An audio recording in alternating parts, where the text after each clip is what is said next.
जब विपक्ष को ये लगा, जो इंडी गठबंधन है, घमंडिया गठबंधन है, कि अब जो है उनकी दाल गलने वाली नहीं है और 400 पार जो है वो हकीकत में उसको 400 पार होगा, तो परेशान होकर के ये जो गैंग है पूरा, वो हर राज्य में इस तरह की शरारतें कर रहा है। जहाँ पहले चरण का है वहाँ और ज़्यादा कर रहा होगा। हमारा छठे चरण में जब इतने व्याकुल और इतने परेशान हैं, अभी तक तो नॉमिनेशन भी नहीं भरे गए हैं, नोटिफिकेशन भी जारी नहीं हुई है, सिर्फ कोड ऑफ कंडक्ट लगा है, तो आप समझ सकते हैं कि क्या हाल होगा। मैं मीडिया से थोड़ा सा क्षमा चाहते हुए, माफ़ी मांगते हुए ये भी कहूँगा कि आपके बीच में भी जो कुछ साथी हैं ऐसे, जो उस दुष्प्रचार के शिकार हो जाते हैं।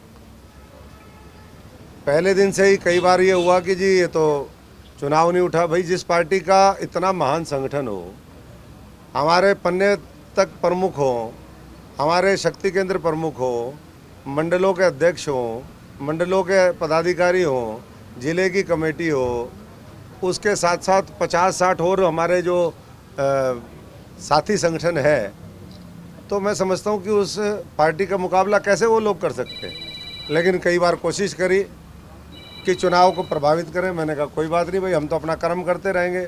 हमने रैलियाँ करी, हमने और जो है वर्कर मीटिंग करी, हमने गांव के दौरे शुरू किए, और उसके बाद ये कल का जो घटना है वो बहुत ही, मैं समझता हूँ कि मेरे जैसे साथी के लिए, क्योंकि पूरे देश से मैंने पूरे देश में काम किया है, कल शाम से पूरे देश से मेरे पास हज़ारों फ़ोन आ लिए। खुद माननीय मुख्यमंत्री जी और हमारे कई मंत्री, हमारे सीनियर लीडर्स के फ़ोन आए। वो बड़े चिंतित हुए कि भाई आपके ऊपर अटैक हो गया, क्या हो गया मामला। तो मैं इतना ही कहना चाहूँगा, सबसे पहले तो वो जितने साथी हैं, कि अशोक तंवर आप सबके आशीर्वाद से, प्रभु की कृपा से स्वस्थ है। आप देख सकते हो, अभी मैं फिर मैदान में निकलूँगा। आज फतेहाबाद की रैली है, माननीय मनोहर लाल जी आएंगे। और उस वीडियो को इतने लोगों ने शेयर किया, ऐसा लगता है जैसे प्रायोजित कार्यक्रम था। क्योंकि एक चीज़ घटना हो उसके बाद वो पूरे देश में वायरल हो जाए थोड़े से अंतराल में, वो कब की वीडियो है, किसकी है, क्या है, मैं उस विषय में नहीं जाना चाहूँगा।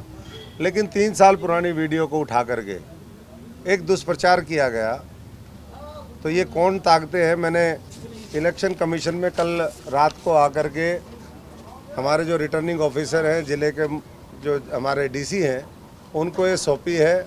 उसके साथ साथ कॉपी मैंने माननीय जो इलेक्शन कमीशन ऑफ इंडिया है उसको भी दी है, हमारे जो पुलिस विभाग है उसको भी दी है, इंफॉर्मेशन ब्रॉडकास्टिंग मिनिस्ट्री को दी है, ज़िले के एसपी को दी है, कि इस तरीके के माहौल बनाने से वो एक तनाव की स्थिति आ जाती है, एक कन्फ्यूज़न पैदा होता है। और आईटी एक्ट के तहत जो भी धाराएं हैं उसका संज्ञान लेते हुए, जो हमारा आईपीसी है उसके अंतर्गत जो भी धाराएं बनती हैं ऐसे लोगों के खिलाफ, उसके ऊपर कठोर से कठोर कार्रवाई की जाए। इसमें बहुत से लोग हैं जो मैंने नाम भी लिए हैं, व्हाट्सएप ग्रुपों में तो कई हज़ार हैं, मैं कितने लिखूं इसमें। लेकिन चाहे वो आम आदमी पार्टी के हैंडल हो, चाहे कांग्रेस के हैंडल, आम आदमी पार्टी का ऑफिशियल हैंडल, जिसमें 12 लाख उनके इंस्टाग्राम में वो फॉलोवर हैं, उन्होंने वो कर दिया, डाल दिया। वॉइस ऑफ यूथ है, इनके 54,000 से ऊपर फॉलोवर हैं, इन्होंने डाल दिया। फेसबुक पे वायरल मीडिया है 46,000, इन्होंने डाल दिया। सिरसा न्यूज़, अरे सिरसा वालों मेरे से ही पूछ लेते भाई, अब सिरसा न्यूज़ भी अगर डालेगी तो फिर कैसे काम चलेगा। सिरसा न्यूज़ 24,000, NSUI हरियाणा 24,000, शशांक जैन ये 7,000, करनौली वाले ये 5,000। इस तरीके से इंडिविजुअल भी बहुत हैं, ये इंद्रजीत शाह, अनूप मलिक, अमित जैन, चंद्रभान काजला, वैभव तिवारी ये आम आदमी पार्टी का है, खबरी लाल ये कोई यशपाल शर्मा जी हैं। और एक व्हाट्सएप ग्रुप है, ये मैं उदाहरण के तौर पे कह रहा हूँ, पोल खोल खबर। भाई क्या पोल खोल खबर कर रहे हो आप यार, बताओ। फतेहाबाद का ये है, आपके पास कोई खबर ही नहीं है, क्या किसकी पोल खोलोगे। पोल खोलनी है तो चोरों की खोलो ना, डकैतों की खोलो, वो गादड़ गैंग की खोलो। गादड़ गैंग समझते होगे, गादड़ गैंग है पूरा जो इकट्ठा हो गया है, जो ये सोचता है बार बार अशोक तंवर को फंसाएंगे। क्या फंसाओगे भाई, मेरे को बताओ। मेरे को तो पूरा जो है संयुक्त रूप से इंडिया गठबंधन जो है वही नहीं कुछ कर पाया, इसीलिए तो उनके पैर काँप रहे हैं, इसीलिए आज तक कैंडिडेट नहीं दे पाए हैं। तो इसलिए 25 दिन में पिछले लगातार 50 ऐसी फेक न्यूज़ चली। मैं आज 1 महीने बाद आपसे संपर्क कर रहा हूँ।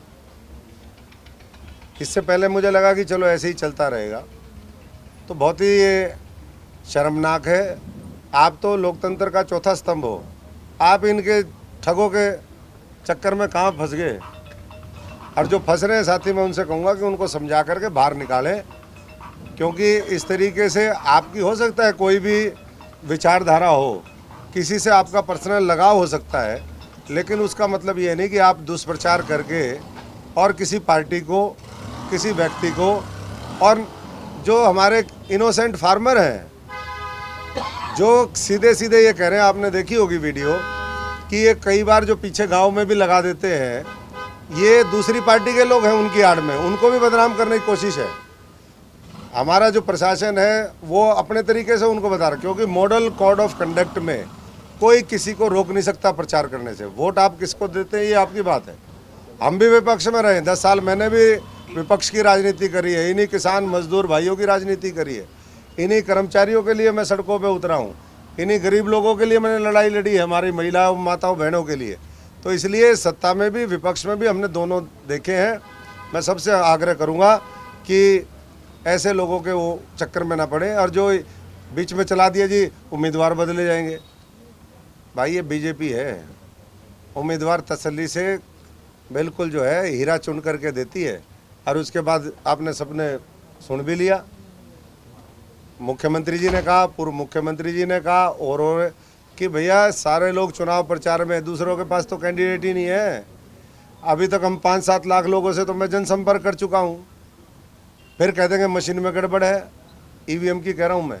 अरे तुम्हारी मशीन में गड़बड़ है, तुम्हारे पास कैंडिडेट ही नहीं है, मैदान छोड़ छोड़ करके भाग रहे हैं लोग। फिर जब जनता साथ खड़ी होगी, जिसने काम किया है, जिसने भव्य दिव्य मंदिर बनाया, जिसने 370 खत्म करी, जिसने महिलाओं के लिए आरक्षण का प्रावधान कर दिया, जिसने 3 तलाक खत्म कर दिए, जिसने लाखों करोड़ रुपए के एक एक प्रोजेक्ट एक एक राज्य के अंदर दिए हैं, वोट उनको देंगे या घमंडियों को देंगे भाई, जिन्होंने 55 साल तक जो है इस देश को खोखला करने का काम किया, केवल झूठे वायदे किए। आज देश मोदी की गारंटी के साथ खड़ा है और मैं उनको यही कहना चाहूँगा जो इस तरह की हरकतें कर रहे हैं, कांग्रेस और भाजपा के लोगों जो हमारे भाजपा से जो इतनी खार खाते हैं, उनसे मैं इतना ही कहूँगा कि भाजपा से इतना आप वो मत करिए। भाजपा लोगों के दिलों में बैठी है, लोगों के दिमाग में बैठी है और आज जो है पूरा दुनिया भारतीय जनता पार्टी के शीर्ष नेतृत्व की तरफ देख रही है। आपने भी देखा होगा, ये मेरे साथ कोई पहली बार नहीं हो रहा वैसे कि दुष्प्रचार मेरे खिलाफ चले, ये पहले भी चलता रहा। कांग्रेस में भी मेरे को रोज़ हटाते थे या नहीं हटाते थे बताइए।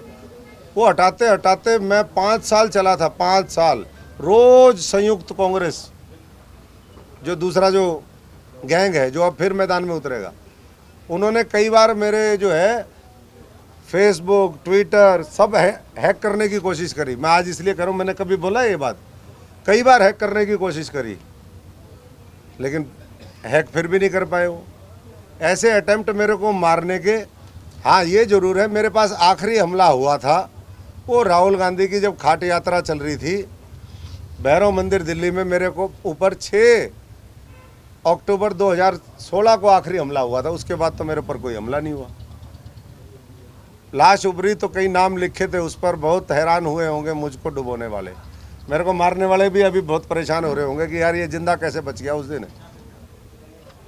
तो अब जो है संयुक्त रूप से पूरी ताकत, अब ये आम आदमी पार्टी वाले, भाई मुझे तुम्हारे साथ जेल में जाना था क्या? क्यों जाऊं मैं तुम्हारे साथ जेल में?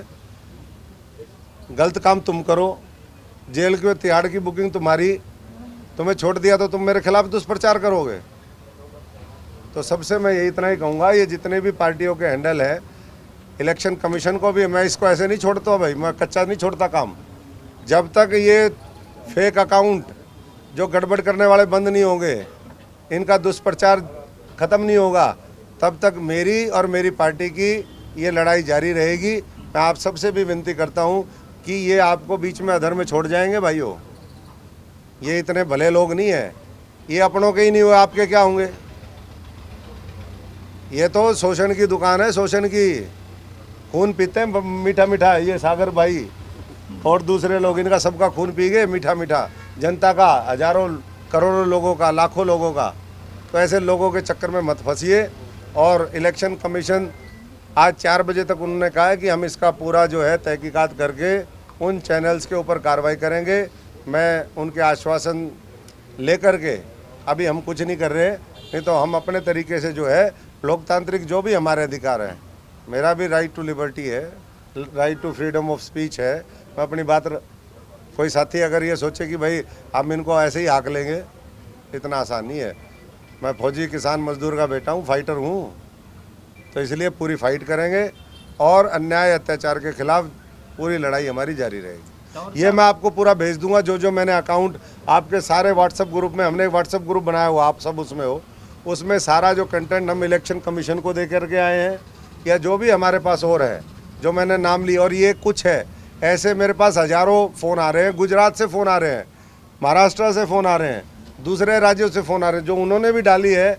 मैं उन राज्यों के भी जो जिम्मेदार साथी हैं उनसे यही आग्रह करूंगा कि आप खबरों की पहले जांच पड़ताल करें और उसके बाद खबरों को डालने का काम करें, ना कि दुष्प्रचार करें।